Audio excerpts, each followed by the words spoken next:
Yes, yes, yes. Okay. Hi, everyone. Good afternoon.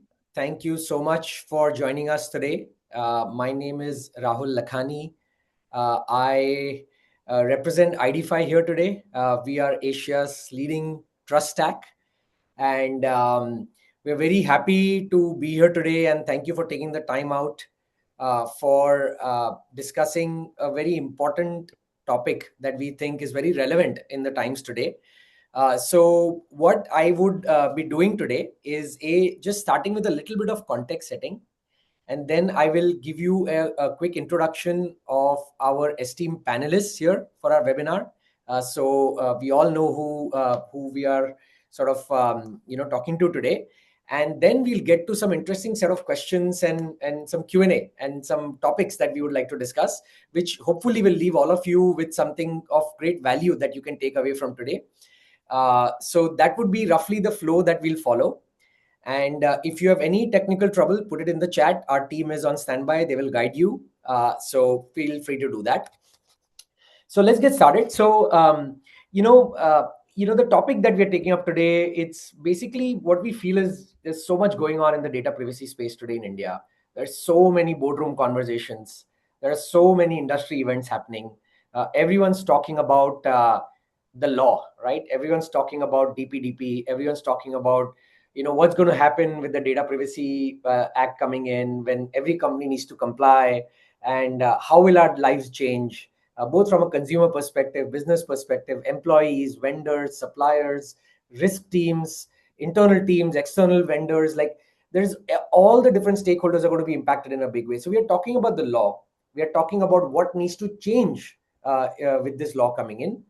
But one of the topics that sometimes we notice tends to get skipped, or maybe not given enough importance, is what are the financial imperatives of this law, right? DPDP is not like a one-time thing, right? This is a big change coming in India. This has huge implications. This is going to transform India as a country, in how we sort of live, how we work, how we interact with each other, how we sort of interact with the companies who we take services from. So we would like to take this topic on head on, which is what we are calling as the cost equation of DPDP. And you know, uh, most of us broadly know what the act does, but when it comes time to talking about how does this impact us as a data fiduciary from a financial perspective, we don't have enough conversation happening around it, and that's why we wanted to take this topic. So that's what we're going to do today. And this is a genuinely difficult conversation. It's not easy because everyone has a different way of looking at how the financial impact of such a large change in India will have on data fiduciaries. And DPDP also does not behave like many other compliance programs that data fiduciaries typically, especially in BFSI, handle. So it's not a one-time filing. It's not a one-time thing. It runs continuously. Once the act is live, there's going to be a constant set of programs a data fiduciary, a company, will have to run to ensure you're staying ahead of all the risks that you face as an organization. So there's continuous consent related programs. There's data discovery to know what sort of data is coming into the company, what touch points. Different users will be raising all kinds of requests on a continuous daily basis at any time in the night, any time in the morning. And then there's breaches, and there's different types of incidents that might happen. One needs to sort of navigate, right? So this has an impact not just at the time of the law coming into effect. It's not a one time thing. It's a continuous impact, and this hits every day, every department, every level of the organization, whether it's the branch that is dealing with the customer, whether it's the back office operations team that is sort of digitizing all the forms that come in, right? So it's not as much an audit, but it's more like the infrastructure of privacy that a data fiduciary needs to build. And that's why we wanted to take this topic. Obviously there's about 9 months left to May 2027. Uh, we believe it's more than enough time to get this done right. One needs to just start today and make sure this is done right. But it is definitely not enough time to do it twice. So one has to get it right the first time. And that's why we need to discuss this topic today. So we'll cover some of these topics around the financial imperative, the cost equation of DPDP today. And we'll end the session today with a rapid fire round as well, with some quick questions that I have for my esteemed panelists today.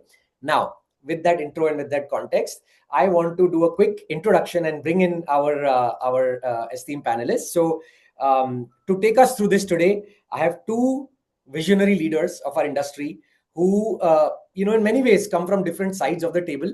So that's why this debate and this discussion today promises to be so enriching. We have Mr. Krishnanand Bhatt, who today is the Data Protection Officer and the Chief of Data Governance, Privacy Governance, and AI at IDBI. So leading a massive transformation at IDBI, and he has spent a wealth of a career in this space. And then I also have with me Mr. Kunal Sangvi, who who's bringing very much like a CFO's view, right? So he's served as CFO at several organizations, including HDFC Securities being the last one, and he spent a career sort of looking at various important strategic projects that especially the wealth and security space, folks like Motilal Oswal, Angel Broking, where he spent some time, have done to sort of take that organization forward. So those, that's our introduction of our two panelists who we have today. So welcome Krishnanand, welcome Kunal. We are very honored to have you with us today. Hi, a very good afternoon to all of you. And thanks to Privi, ID5 and Rahul and team for organizing and putting on the table such a useful, practical and important topic. Hope to have an engaging conversation and take away a lot of learnings from the session today. Thank you, sir. Yeah, thank you for the introduction, Rahul. I definitely look forward to this thing and the gravity of the situation in terms of the regulatory enactment that has happened with DPDP. So definitely look forward to. Yeah, thank you, Kunal. So my first topic that I would like to take, maybe I'll start with you, Krishnanand, is according to you, how do you see DPDP fundamentally different from any other compliance programs that a bank and a significant bank such as IDBI or any other bank might be thinking of? How is DPDP fundamentally different? And, how are you thinking about it from a point of view of designing the sort of the entire program, right? Like, what does the program look like? And then what does the actual sort of financial imperative of that program look like? When you thought about this, how did you treat DPDP differently? Okay. So, if you take this only as a compliance program, I think it may not be a complete picture of what is expected to be done. If you take it only as an automation project, again, it is not complete.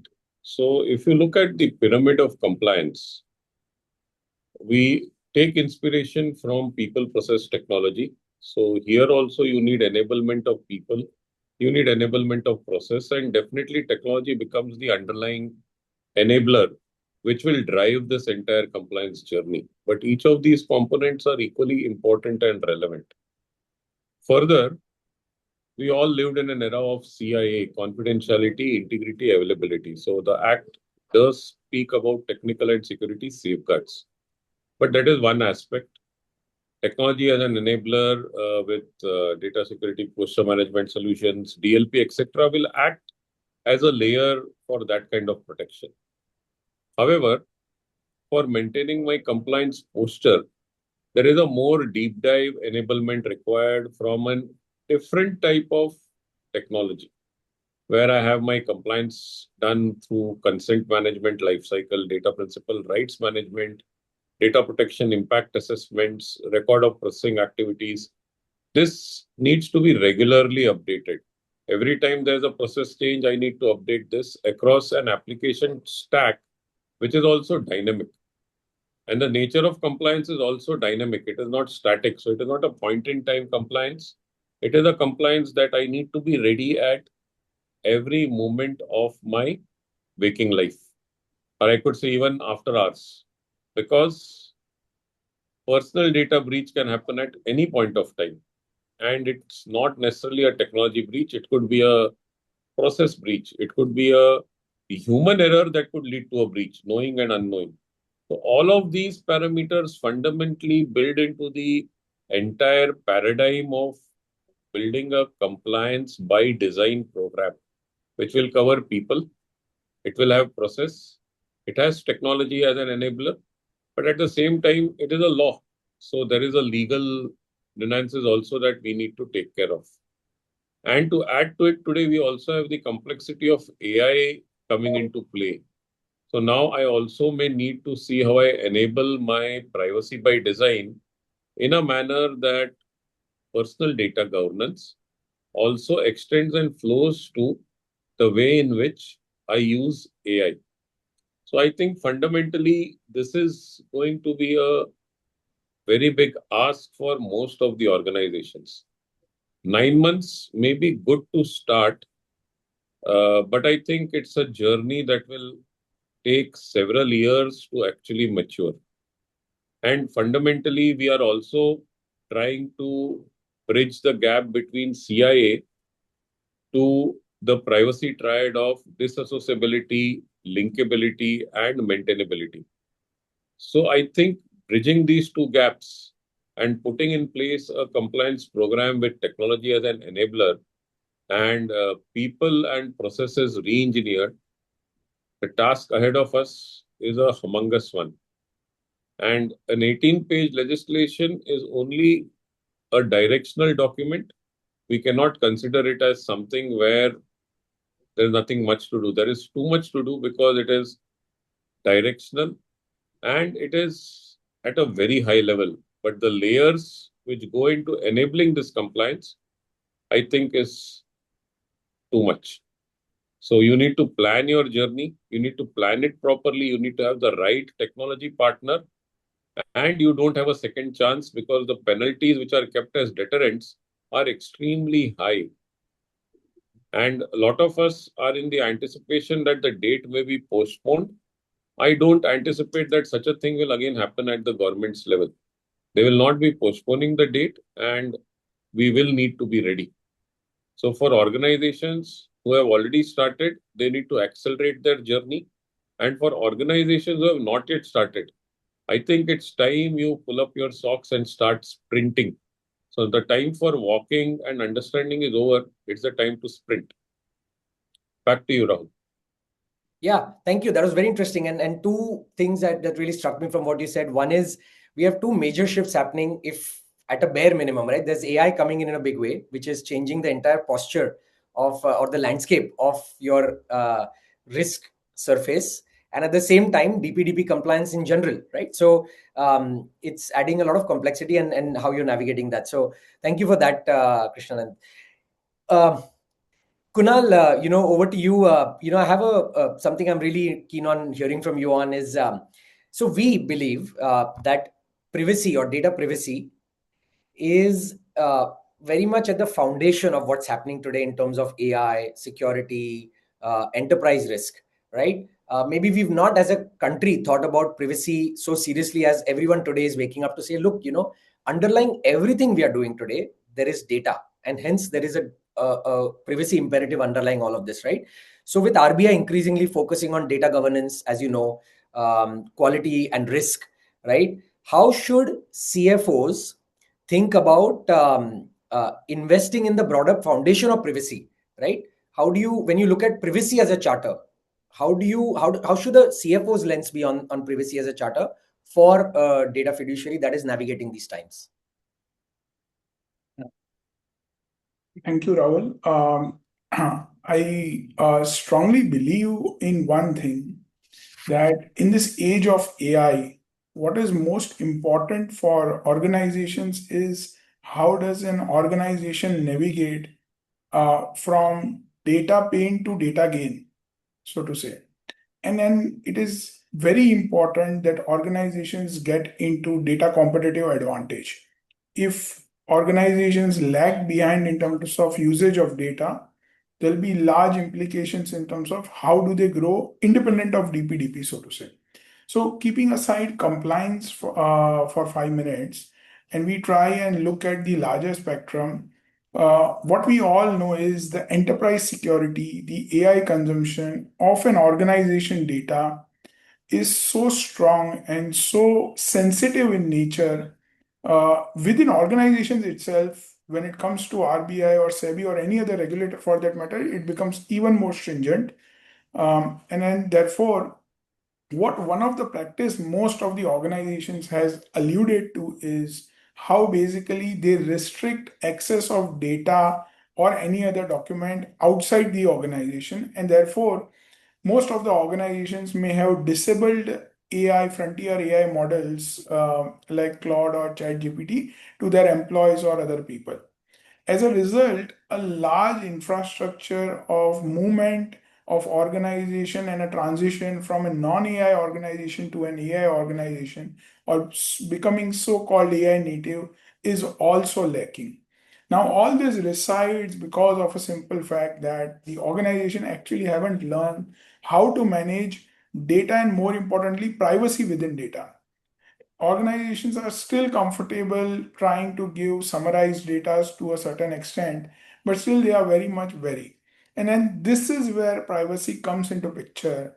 So much more than the compliance need or a regulatory call, I believe it's a business need that has arisen wherein data and the privacy needs to be very sensitively managed because as an intent at the board level within organizations at every management and employee level as well, they are not wanting to risk privacy at any cost independent of regulation.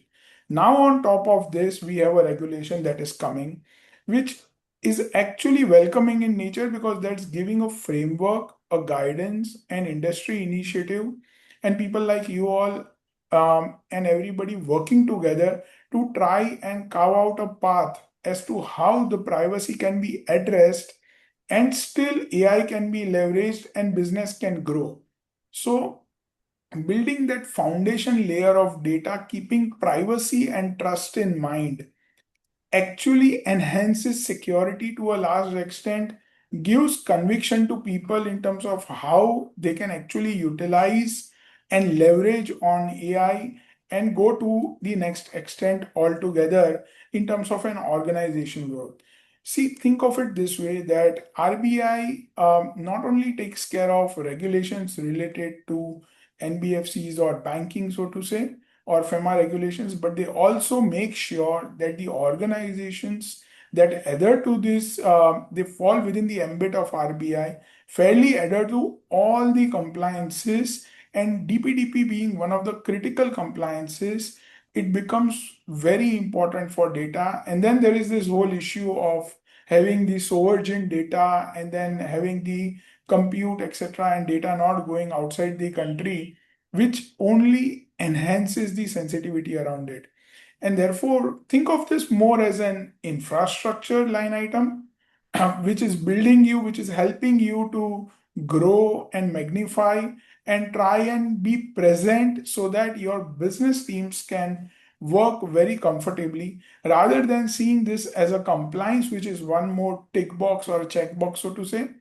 Let me give you one live example wherein there is a data sharing that used to happen on an ongoing basis to another entity. And it was business as usual. The leads are given to another entity. The other entity tries and converts that leads into business, and therefore this becomes a regular activity. Now, with these regulations coming in, the business first of all stopped because data cannot be shared altogether. Why data cannot be shared? There was no barring on data sharing, but the very fact that the right consents were not obtained. The consent was there to in some fractured manner or a fragmented manner, but the right consents were not taken. Or maybe there were no liability ring fencing vis-a-vis both the organizations. As a result, the teams actually could not share data and the whole business come to a standstill. Now, this is few hundred crores of line item for an organization. Now, just imagine if these kind of businesses come to an halt, how will basically an organization functions? So I was reading at one of the research published in Harvard, wherein it studied basically how privacy regulations, when they start within an organ in a country, how does it impact businesses? And in one simple line, it said that it first slows down the business, And then there are few businesses which significantly lag behind, but there are very few businesses which significantly have advantage over other businesses because they have understood the sensitivity of it and invested into those things. So I strongly believe that it's a very welcoming push from regulator as well. And at the same time, the law enactment tries and speaks it very well that this particular regulation needs to be done. The question is not what DPDP cost, it is what an ungoverned data foundation cost, everything built on it. So that's the way I believe that everyone should think around it. Back to you, Rahul. Yeah, thank you, Kunal. That was very insightful. I love the point you made about how the business perspective is super important. One needs to think of the trust that you are building with your users, which comes with putting the right data governance in place. So if your data governance is correct and the privacy is done right on top of it, automatically that breeds trust with your customers, which is then leading to the business also sort of eventually starting to really grow. And that's those outliers that you referred to, who maybe slowed down initially trying to implement, but then eventually really took off because they did it right. So thank you so much. That was very interesting. Moving on to my next topic, which I want to tackle, and I love it when people sort of resonate with this, which is often we talk about what is the cost of something, but we often forget to talk about what is the cost of getting it wrong, which is sort of a flipped way of thinking about it, but it's a very important way to think about it. So maybe Krishnan, the question for you, from DPO's perspective, where can a seemingly small privacy failure become or cascade into something larger later, right? How do you really think about that? Because often the surface level problem is one thing, one incident that happened, or one sort of gap, sort of that we noticed, but one missed control here and there, or maybe one sort of data exposure which was limited in its nature. But what can that lead to in terms of accountability for downstream systems, downstream organizations, or other sort of second or third order effects that might come from that initially small sort of incident? How do you really think about that? So see, the impact in this new scheme of things is very severe. So say I fail to take a consent, or I take a consent for a purpose, and then I'm having a secondary purpose for which I have started using that information for which consent was not taken. Now, in a digital first economy that we are currently in, what happens is that for every user journey, the onboarding is the starting point. But once we have onboarded, there are several applications, both at the source level, upstream and downstream, that consume this information to deliver that ultimate user experience or the customer experience. Now, if I have missed out through oversight or by design, because the way businesses were carried out till date, there was an assumption that I collect the personal information, I submit a small I agree button at the end of the form, and basis that it gives me an unlimited right to use that information in the manner that I feel appropriate. And organizations would live in that, I would say, would live in that unguarded, boundaryless world where they could actually use the data in the manner they felt is appropriate for them to use it. Albeit some regulator guidelines which would prevent them from misusing it. Otherwise, data sharing, consuming multiple uses of data, secondary uses, and maybe n level of purposes for which that personal data was used is a practice which is very much prevalent right now in the ecosystems, financial ecosystems, or any other ecosystem that we are living in. With the regulation coming into play, a small miss at my end, maybe it can be contained. But if that small miss happens regularly, that impact is going to be something which will have a larger repercussion for the organization in the long run. So there is always a silent debt that I am exposed to, and that debt can lead to a bigger exposure, a penalty, reputation loss.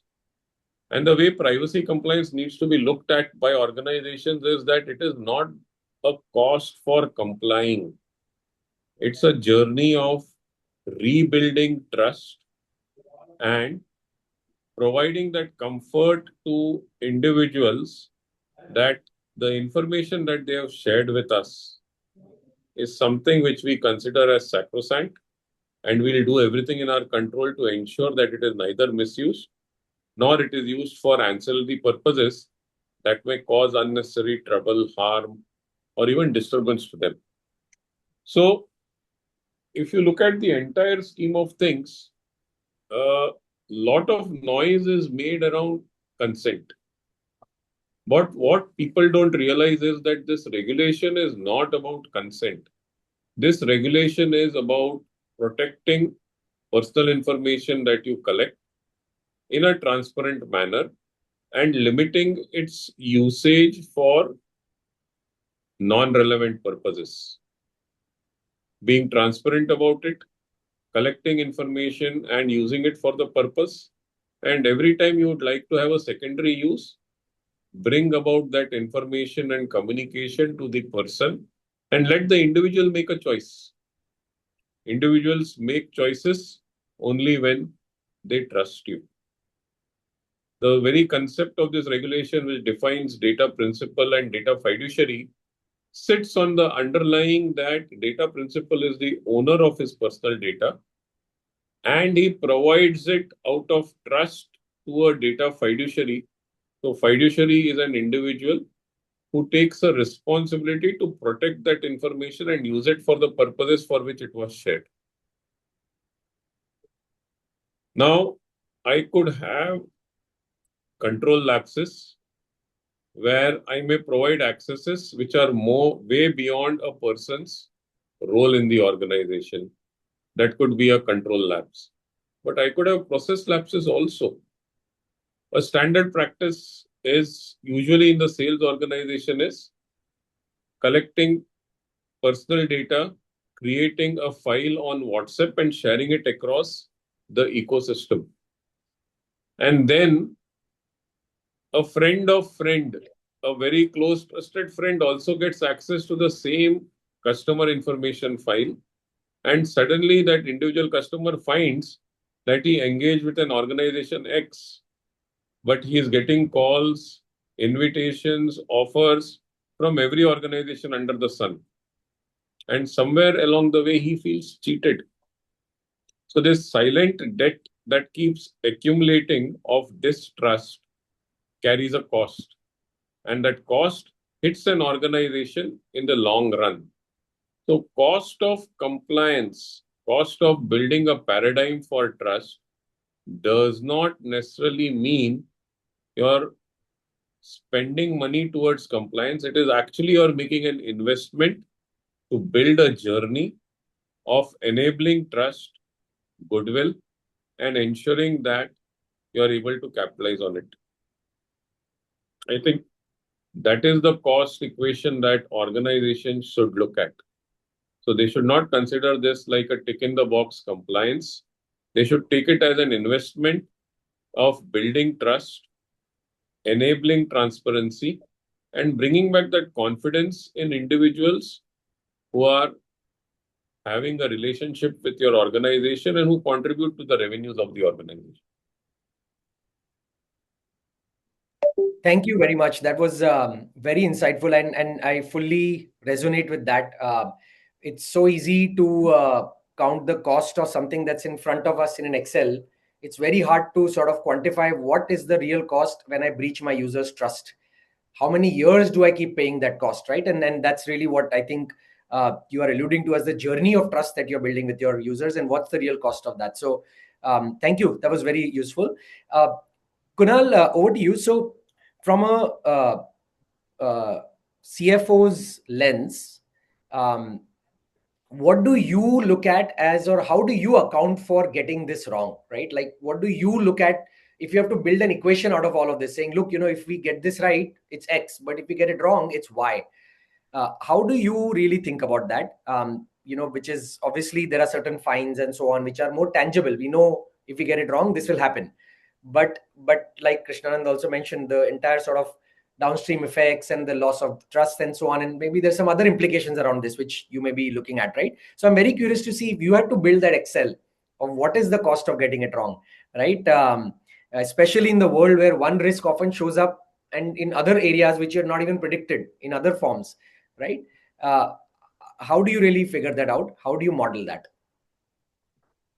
I think so. This is a very, very pertinent question, Rahul. Let me get to a very specific point, that what is the one thing that CFOs are most concerned about? It's how do you match the estimates and projections of your P&L and the balance sheets, etc., and the financial statements. So how do you really are able to reach that number, or how closer you are to that number? And you put a lot of time trying to estimate, trying to work with businesses, and then it has its projections across the years, right? So now, just imagine any line item going wrong on account of this DPDP. So let's start with the first one. There is revenue. I already gave you one example as to if the revenue is getting stalled. It's an immediate impact visible to the whole organization, and there is hue and cry, and then there has to be a noise because we need to get that revenue back, and more so that revenue line item business working very well. So everybody is immediately impacted. And what do we look out for is accountability. Who was supposed to take care of this aspect? Who was supposed to deliver it? Was the requirements raised timely? Were the responses given timely? Which, let me tell you, actually ends up impacting the whole pipeline and whole support system as well. Not only it does not end there, it starts also impacting the vendors and partners as well, because they are required to do their responsibility, their side of things. So I have already encountered a scenarios wherein businesses have reached out to me that we are not able to understand the implication of DPDP, but my business should not get impacted. I should not be suddenly made accountable in the organization. And therefore, please tell us what is to be done, because this requires a lot of training in terms of how the data at point of sales are handled. Because that's the point where you get a lot of PII information as well. Now, the businesses don't even know what is PII information, what is personally identifiable information. And then they actually start working out to see as to what are this information. So the training is also missing. And if the training is also missing, in spite of doing everything, still there is a problem. The second big problem is there a system in place which gives them a comfort that yes, it will be able to manage scale. So if you are not able to manage the scale, that's a red flag. That's a big red flag for CFOs, because there is growth that is embedded within the organizational business model. There is matrices, there are promises made to board, stakeholders, investors, and there are presentations and there are guidances that are given. Now, if DPDP becomes a hindrance or privacy regulations becomes a hindrance, then in that case, it has a much larger implication, because this regulation ends up impacting every different part of your organizational processes. It impacts every system, and it requires one to get onto toes and try and apply their brain in terms of what is doable and what is not doable. And then therefore, what system needs to have what kind of validation controls in place. So when I say validation control, it essentially means it's preventive in nature. It does not allow certain things to happen upfront, rather than directive in nature, wherein the organizations are told or the people are told, do this and don't do this. The system needs to take care that it does not allow anything upfront, and people can seamlessly do their business. If business goes through, that's allowed. If business does not go through, it's not allowed. The second aspect is definitely cost.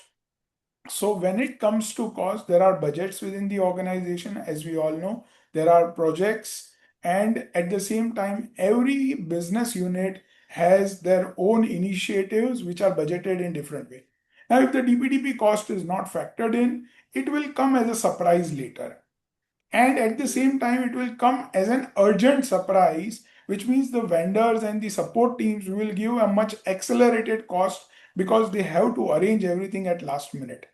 So we actually ended up telling every business unit and every different people who are budgeting their respective line items to try and get into also separately re-looking at the budget from DPDP and privacy perspective, because it is very important to understand that every software journey, be it onboarding journey or be it workflows within your software, or be it something which is in the application layer in front of you, okay, is going to undergo some changes, and it's a technology change which has its own timeline.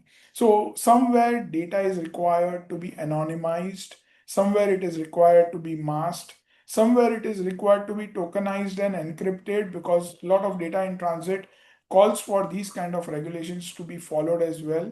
At the same time, lot of journeys, the way in which data is captured at the time of onboarding changes. Again, over there are a lot of integrated journeys within organizations wherein there are multiple organizations for which data is there. Then that integration also changes, and all these are built across the years. So it requires to look into detail every flow, how that has been planned and how that has been designed, so to say. And so basically, and I'll come back to the same point which I highlighted earlier. It's a organizational business model impacting thing. The accountability goes to every person within the organization.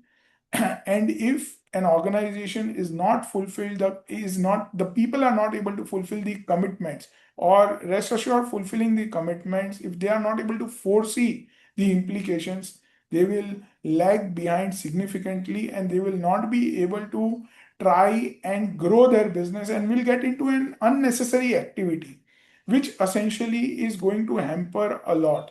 So there are things that are visible, there are things that are not visible. Fine is only one thing that is visible, but there are consequential implications, which means cost.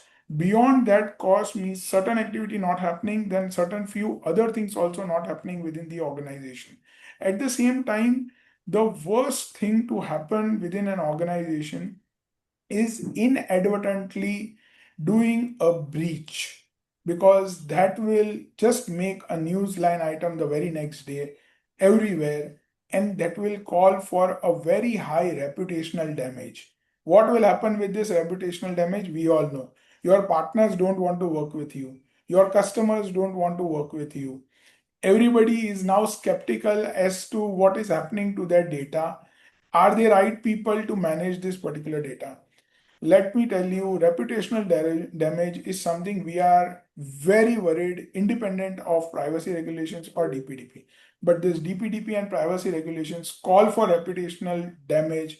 Also, an organization cannot afford to inadvertently continue certain old practices like sharing certain data or displaying certain data on an ongoing basis if they don't have the right consent permissions and a planned thing within the organization. So I think so it has a huge implications. It's a sleepless things for CFOs as well, and it's a major regulatory change.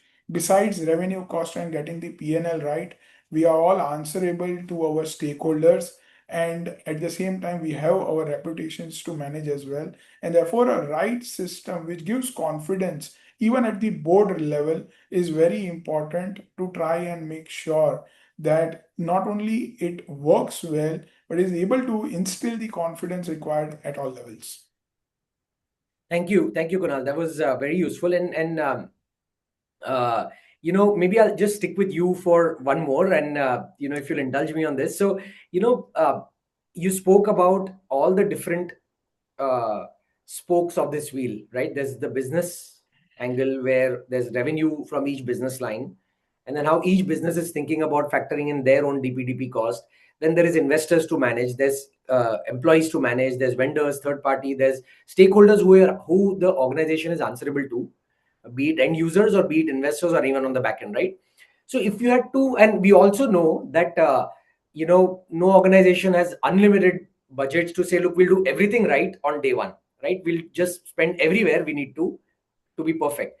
So just like everything else, there's prioritization that needs to happen, which is what I want to ask you. How would you prioritize your privacy investment? In what order would you recommend we think about investing first? From building the foundation, or where else, or there's third parties, there's employee investments, there's business related investments. Privacy will have an impact on all these different programs you're running. So what would you prioritize first, and what would you then, as a consequence, take up later? Yeah, I think it's a good question. Where to start is always a big thing, and people actually struggle. So, one of the things that I've been probably recommending everywhere is how do one goes about doing a gap analysis for the organization. So, they should try and look at areas that are impacted by these regulations and the areas that are not impacted by the regulations, but may have a consequential impact. Because the areas even that are not impacted, there is a skepticism that is there an impact and are we governed well or not governed well. So starting with the gap analysis, it will at least tell you very clearly what all are the areas that you need to start looking into. Within the gap analysis, whatever finding happens, the very next thing that one needs to look at is where is my business model getting impacted the most in terms of revenue line items. So this essentially follows the very next logical step, that is to do data discovery for the organization, which is like where what data is residing in the organization. See, generally organization does not have a very complete holistic view of what all data is there and where it is there. Okay, like there may be certain endpoints and laptops which may be carrying lot of PII data as well, which the organization's registry may have not captured, because organizations lack systems, at least today, in terms of what all are the different things that capture this particular data, or maybe some employee has kept it inadvertently, etc. So a lot of people also focus on directly implementing the tool. But again, I believe that's not necessarily the right way. The way to go about it is, as you are able to make the inventory, data inventory, you are able to try and understand and then classify as to what is PII data, what is sensitive PII data, and what is non-PI data. Let me tell you, the PII data in different organizations are different. While some of the things like mobile number, Aadhaar number, or name may be similar, but then there are different organizations who may treat certain things as PII and certain other things as non-PII. So till the time of data discovery and the initial gap analysis, you are only identifying. Then there is a requirement to solutionize it, to determine which systems will address all of these requirements for me, which will basically look at my different risk, what all manual effort I needs to put inside to address this particular gaps that have been identified, which are also kind of compared vis-a-vis the regulatory requirement of DPDP. So when you look at all these things, you try and come up with an architecture or a solutioning designing, wherein you say, okay, fine, this is my consent system, this is my whole consent taxonomy that will be made. This is how basically my data is classified. So this data has to have access to so and so people. So the access control defining in itself is a very large task, because a large number of people will suddenly be devoid of large amount of access to certain data, and that also needs to be managed, so to say. So one needs to also do this business wise and business unit wise, and they need to make business units very integral to the project of implementing this particular activity. If the business units are not integral, then in that case again they will be up for surprise and it will have a business implication, so to say.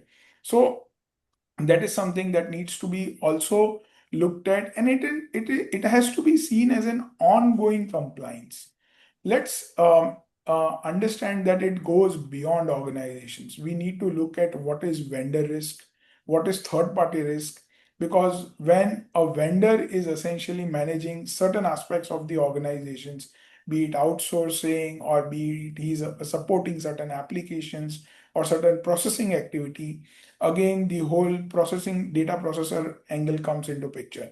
So that needs to be again addressed. See, B2C organizations have a much larger sensitivity, but B2B organizations does not have less. A lot of B2B organizations actually feel that they don't have much of the things to do. At best, they will stop access to a lot of people and it will be done. But the very fact that the data breach happening within the organization, when certain departments are not consented to have data and they get data, and if they also end up using it inadvertently, can create a lot of risk. So I think so this whole step of doing gap analysis, data discovery, data inventorization, and then solutioning, and then probably looking at how and which systems and tools to be implemented, whether manual scanning needs to be done or and tool-based scanning needs to be done, because tool-based scanning throws up a lot of false positive. Then how basically that will need to be assimilated, how you define your access control, and then the whole requirement around what are the legal requirements, what are the legal clauses that needs to be changed, how basically liability needs to be ring-fenced, and what data needs to be directly given by customers to third party, which otherwise the organizations was sharing themselves. And needless to specify that how basically the training to every individual of the organization will happen is the whole cycle probably that one needs to get into. And let me tell you, even the software and the system that will come is a software implementation. It's a project in itself. So that needs to be treated accordingly.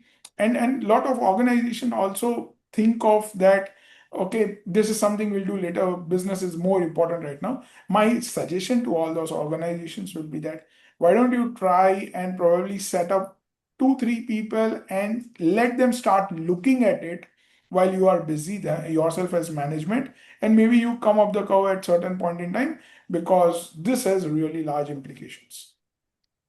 Got it. Super. So, just moving on, and just I think in the interest of time as well, I think we have about 15 minutes left, and I'll try and cover a lot of the things that we want to cover in this time. So, going back to you, Krishnanandji, from a DPO's perspective, again, I think this is a little tied to what Kunal was explaining in what he just said as well, in terms of the sequencing and the prioritization framework as well. If we have to switch gears a little bit and think about what does it take to get it right the first time, right? So that we are setting our foundation up right. If you have to think of that one or two things that you would start with, where would you invest first to get it right, so that all your downstream projects, investments, everything don't need to be redone, right? What are those right fundamentals that you would put in place as a DPO as the first or second thing that you put in place? So, to respond to this question now, again, one is I'll categorize it into the type of businesses that we are in. So, if you're a regulated entity, the approach to be taken is very different. If you're a non-regulated entity, again, the approach is different. And again, further to identify whether your market is B2B, is it B2C, is it B2B2C? Because all of these combinations determine what needs to be done in terms of getting your privacy investments correct. The first thing that I would do from a regulated entity perspective is getting my estate in order. That means maybe I would begin with something like a data discovery to put in place an order to discover where is it that personal data is sitting in my entire ecosystem. As a bank, we have extremely complex tech architectures, and we ingest personal data across our entire user lifecycle and journeys. And then it is shared across downstream systems, third-party ecosystems, because we don't operate in isolation. We operate in a financial tech ecosystem where for me to initiate a journey and end it, I may go through several hops, some of which will be inside my ecosystem, but some of which could be across third parties. and then coming back into my ecosystem again. So this complex journeys, first of all, I would like to determine where exactly my data is. So a data discovery exercise is a good starting point for extremely large B2C and B2BC organizations. You follow it up by getting your external facing compliances in order first. That means have your consents put in place. Second, have your data principal rights and grievance redressal mechanisms in place. Because these are some of the primary requirements that are going to impact and hit you directly. In parallel, people awareness and investment in contractual obligations that need to be in order is something that you need to also take along the way. Then comes the internal facing compliances like maintaining the record of processing activities, investing in the DPIAs, preparing yourself for data protection audits, realigning your process, procedures, policies, and putting into place impacts of privacy across your process ecosystem. I think these are some of the areas that one needs to look at. This is if you're in a regulated entity with complex technology stack and you're into B2B, B2B2C or B2C kind of ecosystem. But then if you're a small sized company, you do not have non-regulated, maybe you're a service provider to a regulated entity, you may like to invest only in areas that help you comply or demonstrate compliance with the regulation. Ultimately, one also needs to understand that the high penalties in this regulation are more of a deterrence that help you demonstrate due care and due diligence. And they are not designed with an intent that they want organizations to be penalized so that it's another stream of revenue generation for the government. So I think that is not a right way of looking at this regulation and the heavy penalties. The heavy penalties have been designed to encourage you to be in compliance and make it demonstrable and put in place your intent. So as an organization, if I'm able to demonstrate my intent to comply with the right investments, starting with the data discovery, then moving along for consent management and data principal rights management, and then concluding with the other aspects that are required for me to be in compliance, which are more internal facing, I think you are more or less got it right the first time itself. Budget for contingencies, because the journey, as per my personal experience, has been that there are a lot of surprises along the way. We ourselves will be surprised to identify and find that there are practices that we follow unknowingly, inadvertently, assuming it to be a legitimate use, whereas as per the regulation, it may be something that may determine to have a consent or a purpose that needs to be redefined. So these are some practical challenges that we'll face along the way. But put your intent in the right place, demonstrable compliance, and I think the investment also will be appropriate to suit that intent. Got it. No, amazing. And honestly, both the answers that both of you gave on this particular topic of getting it right the first time, I see so many similarities, even though we look at it both from a CFO's lens or from a practitioner's, data privacy practitioner's lens, right? So really happy to hear these thoughts. Just moving on to my concluding part of our session today, two final questions. Maybe I will start with you, Kunal.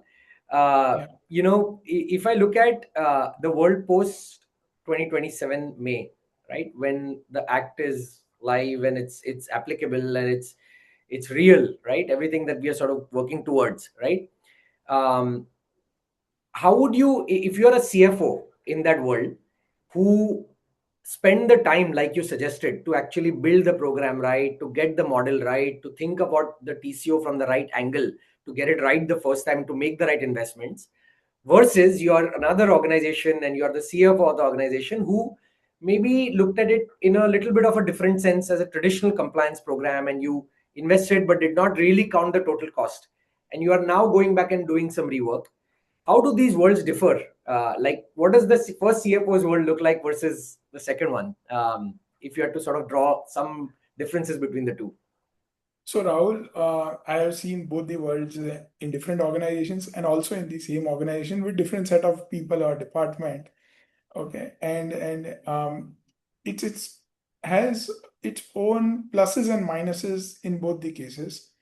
The first world wherein you are defining everything on day one and getting it first time right. Vis-a-vis the second organizations wherein you also align a lot of things as you go along the way.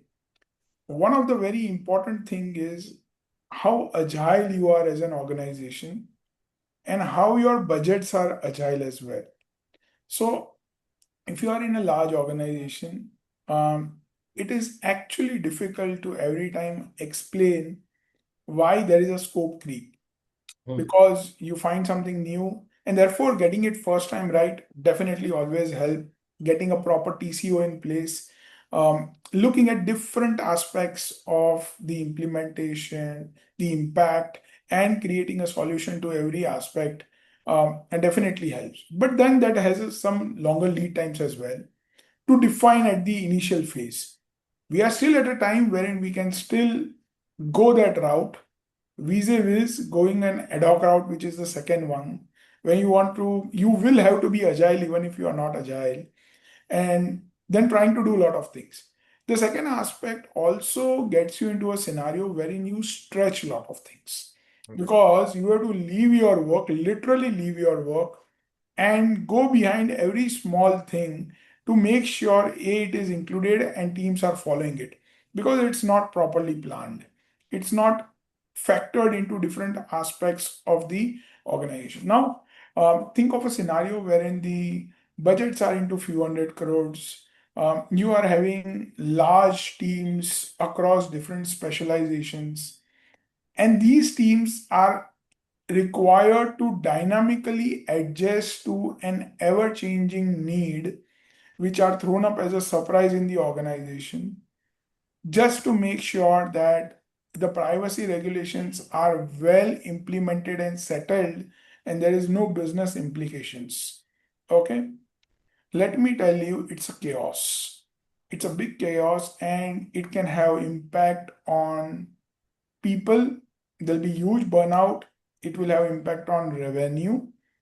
And the worst is there will be people who will lose their jobs because nobody in the ecosystem will actually understand what happened and what went wrong and where. So the Correct. so-called accountability and ownership has to be a part of the culture wherein everybody is able to do it well. And this is the scenario with large organizations. We are not talking of innovation here, wherein we are ready to radically look at some strategies and we are trying to constantly adapt to it to try and see how it's working. We are talking of cash cow of the organization, and therefore there is a regulatory impact and it has to be addressed in a right way.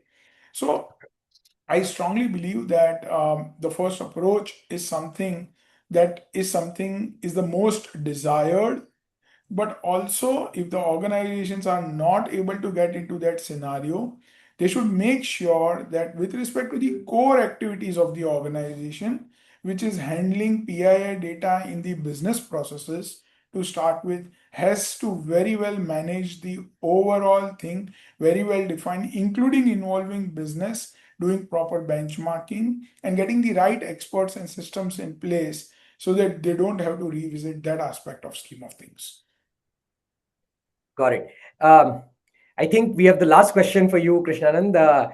Now, contrasting from CFO's point of view, but from a data protection officer's point of view, from the privacy, the custodian of privacy governance for an organization, from their point of view, how would the world contrast? The one where you did it right the first time versus you did not really think it through fully, but then are reinventing as you go. So these are very clear outcomes actually. So if you have done things the right way the first time, although it was not something very ideal that everything that I will do the first time Correct. would be right, But then I have started way ahead of time. So I have an opportunity to course correct. I have opportunity to preempt. And say today it is 14th May 2027. For me, it will be a normal, usual day because a lot of the ticks in the boxes have already been addressed. What remains could be some unforeseen zero-day scenarios which were not anticipated, but we are already geared up to handle these scenarios. Unlike this, you take a situation where I'm waiting till the last minute now, I want to get things in order. It will be absolute chaos. In fact, I will end up spending more in terms of getting myself into compliance, trying to be ahead of the curve under a constant pressure because I'm already way behind and I'm trying to do a patchwork. And I think end of the day, the outcome may not be something which is desirable and is a sure shot journey towards disaster. So planning it right the first time, planning it in time and getting things done in a structured manner gives you that benefit of time luxury, I would say. So that means you have the luxury of course correction and business works as usual. Privacy compliance becomes a business enabler rather than a disruptor. And I think that is going to be one of the biggest changes that we'll anticipate in the world of the future. I love that statement, privacy as a business enabler. Fantastic. I think that just really sums it up well. Just one final bit. We'll do a quick rapid fire. One line each. I'll ask a question and would request you. So 9 months to go. What is the one thing you would not compromise on, even if the budget gets squeezed? Investment in technology as an enabler. That is one thing that I cannot compromise in at any cost. Kunal?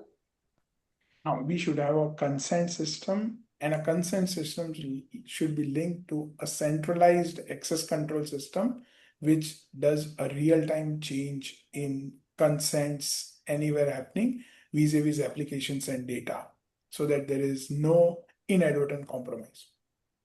Fantastic. Super. This was awesome. I really enjoyed this conversation, Krishnanand and Kunal. I learned a lot. Thank you so much for sharing your valuable thoughts.